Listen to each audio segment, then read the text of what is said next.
rebuilding. A catastrophic failure, a new start, physically, mentally, our careers, our businesses. Step back, first step, next step.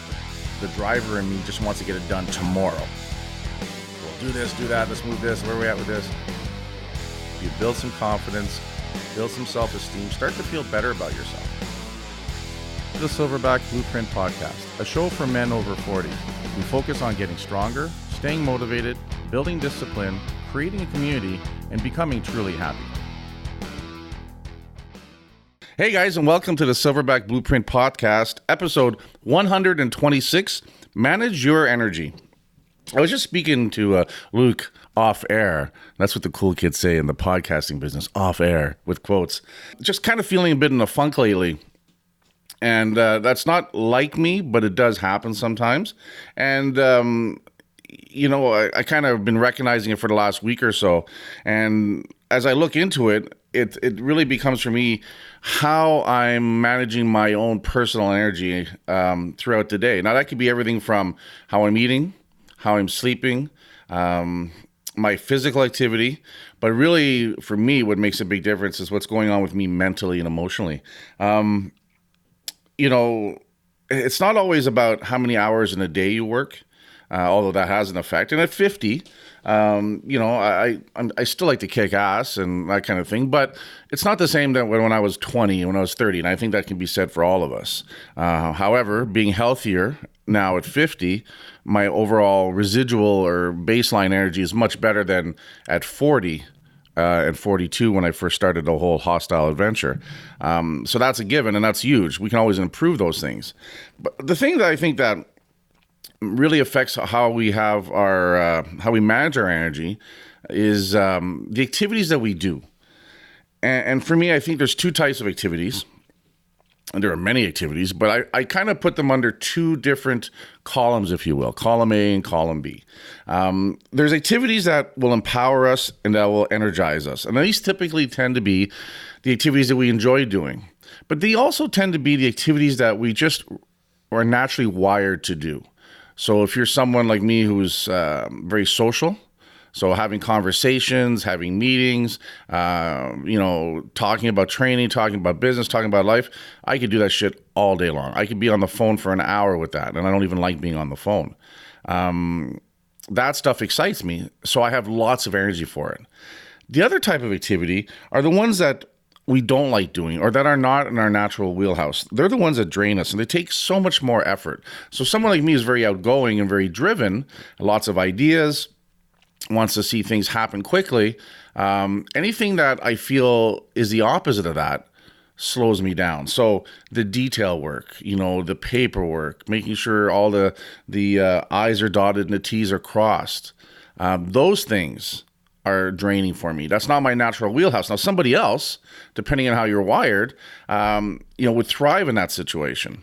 Right. So, I think we typically will think of an accountant or an engineer versus a salesman, right? Both, very good at what they do if they're doing the things they like doing, right? But there's different attributes that they have that are their strong points and their weak points. We use terms like in our wheelhouse. Things that we're naturally good at, things that we're naturally wired to do are the things that we should be doing. And the things that we don't like doing or we're not naturally wired to do, we can still do them and do them efficiently, but it takes a lot more energy. It takes a lot more focus, and it just feels like you're swimming through mud. And I think that's kind of what I've been doing in the last month or so, just doing some things behind the scenes for the business that need to get done because they're super important, but not in my natural wheelhouse, not where I get excited. The other day I jumped in the car and I drove out and saw a buddy of mine who has a training facility. And I just hung out with him, went for lunch, shot the shit, talked business. We talked training for a couple hours. I loved it. And it was nice because I hadn't been out on the road. It was a beautiful day.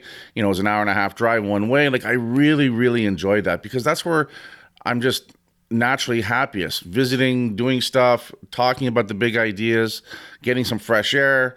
I love that. It was really, really cool. And it was good because it wired me a couple of days coming up to it because I was looking forward to it. And for the next couple of days, I just was able to just ride some of that momentum. However, there's certain things that still have to get done, as I was saying earlier, that we don't naturally want to do. Now, the worst thing we can do is ignore those things and not do them. They still have to get done. But typically, those are the things that maybe we want to look at hiring out for if we can afford it, or delegating it to a different member of your team that's more wired to do that kind of thing, right? And that's where you really want to look at how you surround yourself with your resources around you to maximize that overall. And that's kind of what I've been dealing with in the last, month, but definitely in the last week or so. And that's what I was saying. I was driving around a bit today just before the podcast, and I just sat there and I said, when I'm done the podcast this afternoon, I'm going to take a piece of paper out and I'm just going to write down all the activities I've been doing in the last month and just take a look at it. Because sometimes we get caught up in our day-to-day. We get caught up in what we're working on, and we need to step back. We need to take that 10,000 foot view where we can go above and look down and get the full picture as what's happening. We get busy with what's happening in the 6 inches in front of our face that, it's easy to get lost there. It's easy to spend our time there. And what we want to do is make sure that that stuff does get done, but that we're still looking at the big picture overall. We're still making sure that we're moving things along the road to the visions that we have and the goals that we have overall. So super important. And I think part of it too is listening to yourself and just feeling, what you're feeling, and then sit there. And so we talked about it a couple episodes ago, we talked about being curious about, our fears. But what if we just get curious as to why we're feeling really good at the moment, or get curious as to why we're not feeling really good, right? So as I was saying earlier, I was using the word kind of in a funk. Well, once I recognize it, it's important for me to sit down and get curious about it and sit there and say, okay, what are some of the things that I can change right now? What are some of the things that I can't change, but I want to change a little further down the line? And where do I want to see things evolve? And sometimes as we're evolving as individuals, as a business, a career, whatever, we will run into these blocks where we just feel that resistance. We talked about that before as well, that resistance, that force that's out there. And, step back and look at it and say, okay, why is this happening? Is it happening because I'm not doing the things I'm supposed to do? Okay, well, let's get back to some of those basics. Or is it because I'm in a position now, or things have evolved to a new area where it's new. It's undiscovered country, and we need to sit down and look at it and say, okay, I'm at this level now. What are the things I need to change now that I'm at this level? We say, many times, what got you here isn't going to get you there, right? And it's to keep focusing on that kind of stuff. So at the end of the day, recognize when things aren't going the way you want them. Recognize when things are, because there's clues for both. And it's in examining those clues that we want to look at and sit there and, okay, if things are working really well, what am I doing? What's happening around me that's causing that? Let's figure that out, and let's do more of that. Let's be super consistent with that. And then if we feel we're in a position where things aren't moving the way we want them to, well, then those are leaving clues too. There's clues to that. But we need to sit down and we need to take a moment and just sort of take it all in, take a deep breath, and then start evaluating it overall. And when we start to address a situation, immediately we start to feel better about it, right? So when I was looking at what's going on with me, there's a few things that are happening. Made some changes at the business, good. Made some changes that had to get made to maintain some certain standards. Tough calls had to be made in the last few weeks. So I'm spending more time in some certain roles in the gym that I haven't done in a while. That is a little bit draining for me, right? It's super important, it has to get done, but not in my wheelhouse, not where I want to be overall, right? So for me, it's always, okay, we'll do this now, but then what's the end goal? What do we need to do to resolve this overall? So no matter what, we have to be responsible to make sure that things get done. Whether it's by us or a team member or someone we hire or a service, that doesn't matter.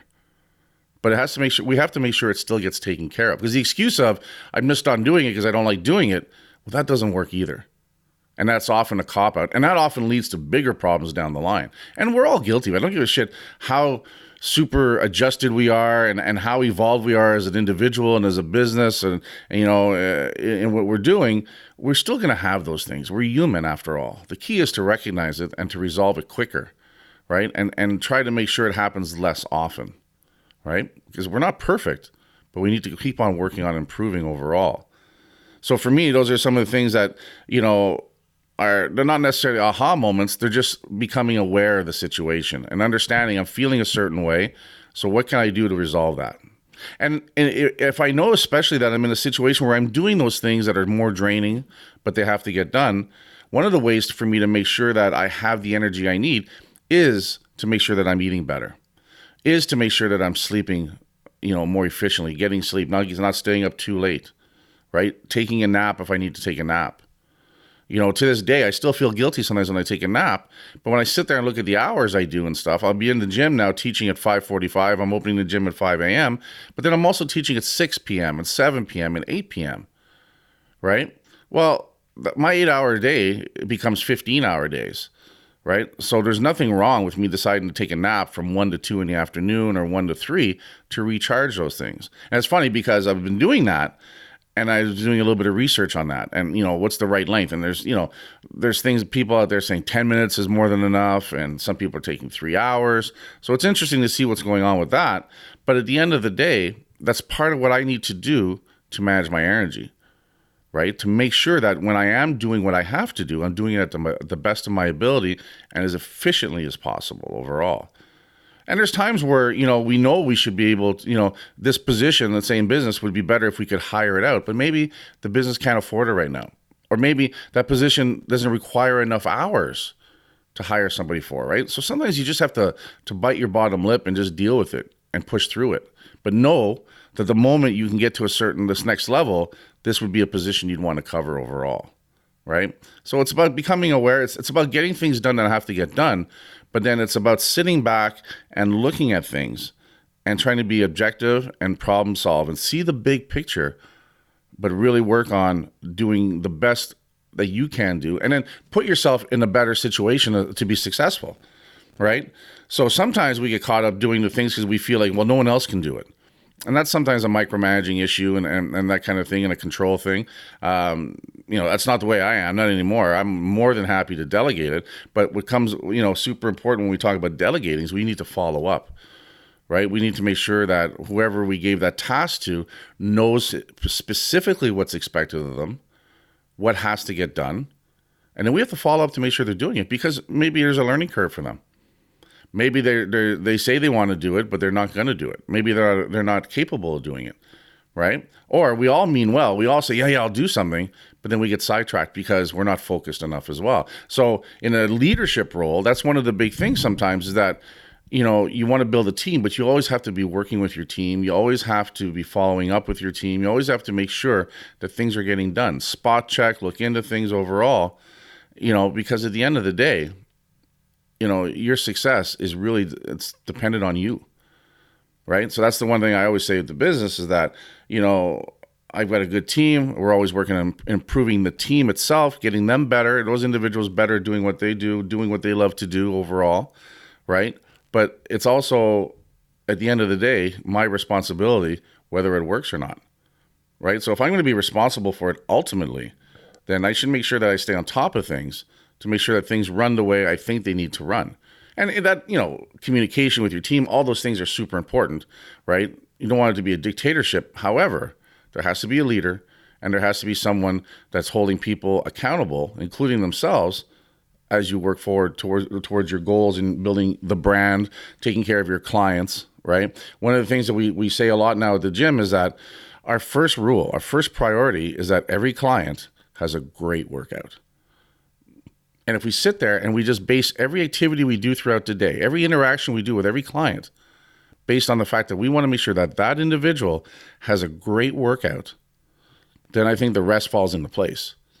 Because we can get caught up on making sure that, this is always put away and this is organized and this is the music we use. And those are super important things. But none of it matters if our clients aren't having great workouts. Because if they're having great workouts, they're going to start getting really good results. Right? And they're going to be happy and they're going to be making their improvements. And that's who we are. That's what the Hostile brand is about, rebuilding, making ourselves better, right? Focusing on, the next version of ourselves that we want to have going into the future. So for me to make sure that works, it's to make sure that myself, my staff, every client have great workouts. Because if not, that's the business we're in. Fundamentally, that's what we're all about. all the other things have to get done along the side. The bathrooms have to be cleaned, and, equipment has to be, taken care of, and the lights have to be on, and the doors have to get opened on time and closed on time. All those things are super important. But I really believe they're irrelevant if we move away from the main focus of every client has a great workout. So for me, what's important is that I work on managing my energy so that I can do what I need to do to make sure that the business and the brand can keep delivering that at that level and improve on it and make it better, right? So again, no matter what we're working on, ourselves, our business, our families, our careers, we're the ones that have to be at our best. That means our energy has to be high. We have to be healthy. We have to be fed well. We have to be strong physically and mentally. So we have to do the work that's required to make the best version of ourselves available on a daily basis. And it comes down to managing our energy overall.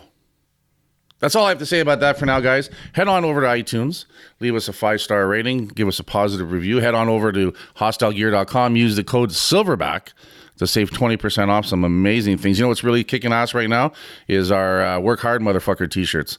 I just sent I think 8 or 9 of them just last week out to the States. So it's really cool. People are liking the shirt. It's definitely a statement, not a shirt you want to wear to church, but definitely to the grocery store or kindergarten when you're picking your kids up. And other than that, guys, work hard, motherfuckers, as the shirt says, and I'll talk to you guys later.